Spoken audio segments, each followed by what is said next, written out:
Love, Splat by Rob Scotton.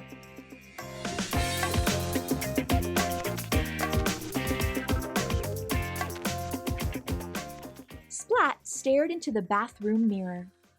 A worried Splat stared back. His heart drummed and his tummy rumbled.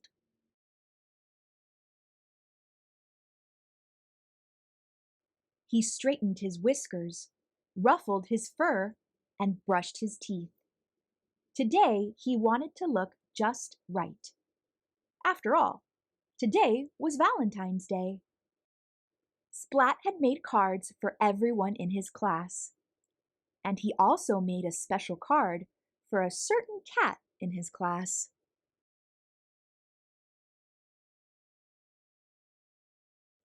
Kitten. She had snowy white paws and pea-green eyes, and Splat liked her more than fish sticks and ice cream. But whenever Kitten saw Splat, she pulled his ears and poked his belly, tied his tail and called him smelly. Then she'd run away.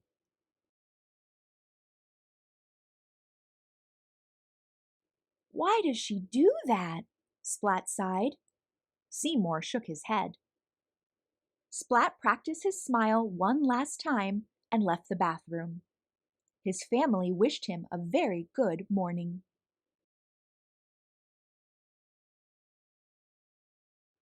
He ignored his breakfast and gazed at a little red envelope. On the front of the envelope, in Splat's very best writing, was a single name: Kitten. Splat tucked the envelope in his bag and left for school. His tummy rumbled loudly all the way. He was so busy telling his tummy to be quiet that he didn't see Kitten coming around the corner.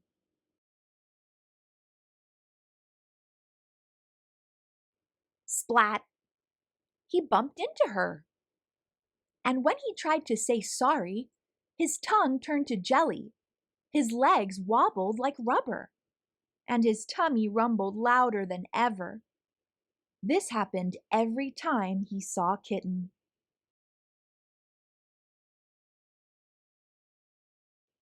Kitten gave Splat a funny look. Then she pulled his ears and poked his belly, tied his tail and called him smelly, and ran away. Why does she do that? He sighed. Seymour shook his head.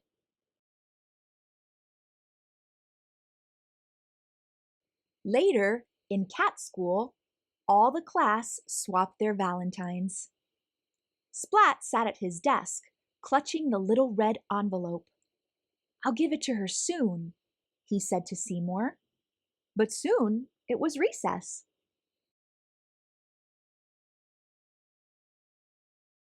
Splat sat quietly on a bench, still clutching the little red envelope. He didn't see the cat sneaking up behind him. "Boo!" cried Spike.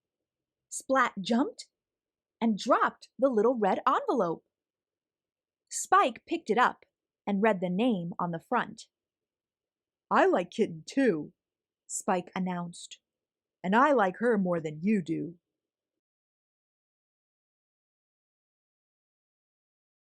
"But I like Kitten this much," said Splat. "And I like her this much," said Spike. "Aw," groaned Splat. Splat pulled a piece of chalk from his pocket and drew a heart on the ground. "I like Kitten this much," he said.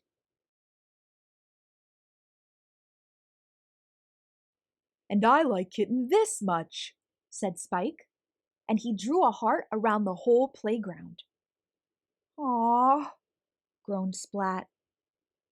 "I made Kitten a special Valentine card," Splat said. "You call that a card?" Spike said smugly.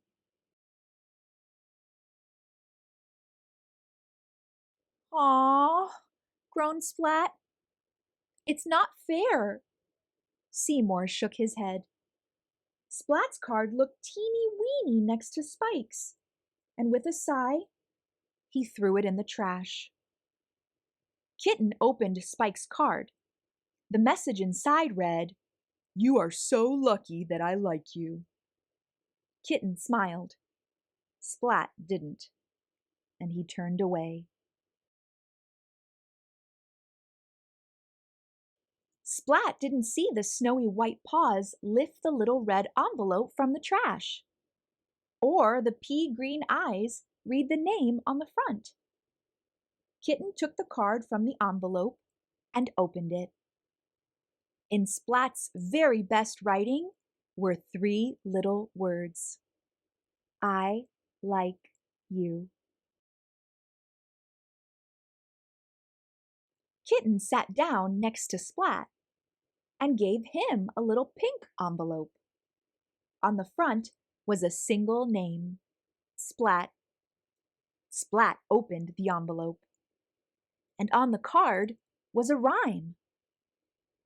Your fur is soft, and I like to stroke it. You make a silly noise in your belly when I poke it. Your tail's so bendy, it makes me laugh. And you smell really nice when you've just had a bath. Inside the card, in Kitten's very best writing, were 3 little words.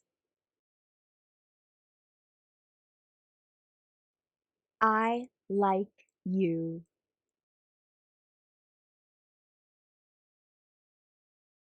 The end. How was Splat feeling at the beginning of the story?